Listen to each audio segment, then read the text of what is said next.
So this is a bit of a test because the intention is that this will be my first ever upload to Patreon only. I did a video on the channel, on the YouTube channel last week, instead of a gambler update because, as I mentioned in that video, there wasn't too many fights with live odds for that week. Well, we're kind of in the same position for this broadcast. There's no fights taking place this weekend, and I want to discuss in terms of betting odds. So rather than do a normal update with gambling odds, I thought we'd look ahead again and talk about some of the future markets. So in the first video that went up that's on the YouTube channel, I covered January and February. So I thought in this one I'd kind of talk over a few of the fights March onwards, including some fights that are priced up by the bookmakers that haven't yet got odds on them.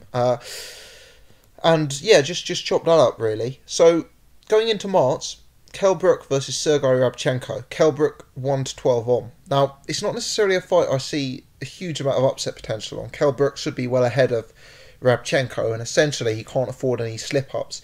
1-12 does seem like a very, very short price for a fighter who's coming off back-to-back losses and is stepping up in weight division. So it's probably one I'd give a swerve. I'm not necessarily saying I'd want to take on Kell Brook, but at the same time, you wouldn't want to be weighing up your life savings on a 1-12 hit, given some of the doubts that surround him. So, going to kind of swerve that one. Maybe nearer the time we'll have another look at it when some more odds come out with different markets and method of victories and that sort of thing. Into April, Frampton is 2-9 against Nonito Donaire, who's 5-1. And I've kind of got similar sentiments. Like, you wouldn't want to pick an aging Nonito Donaire to beat Carl Frampton in Belfast. Having said that, with Carl Frampton's recent performance being a bit iffy at times, would you really want to be weighing up a huge hit on Carl Frampton at 2-9? Well, not myself. Again, it's another one to have a look at closer to the time when some more odds come out around methods of victory and that sort of things. But right now, it's one that I'll give a swerve.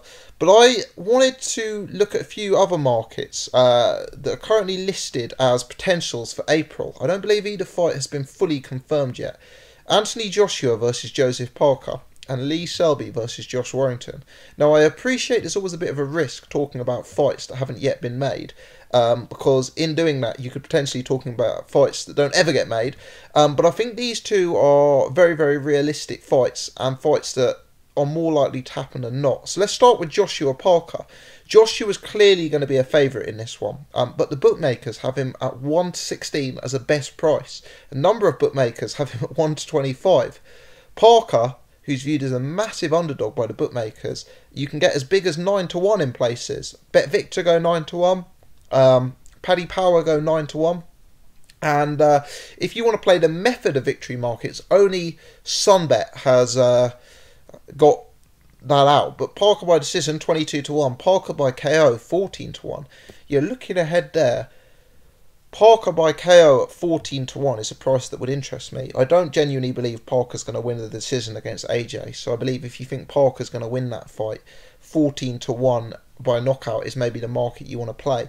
What I would say is I don't think Parker's going to win that fight, but a 14-1 price, or even a 9-1 price if you just want to bet on Parker to win. I mean, even at 9-1, that's sort of suggesting that he's got a 10% chance of winning this fight. Now, I would suggest that his chance of winning is far bigger than 10%. Parker's a good fighter. He's beaten some good names.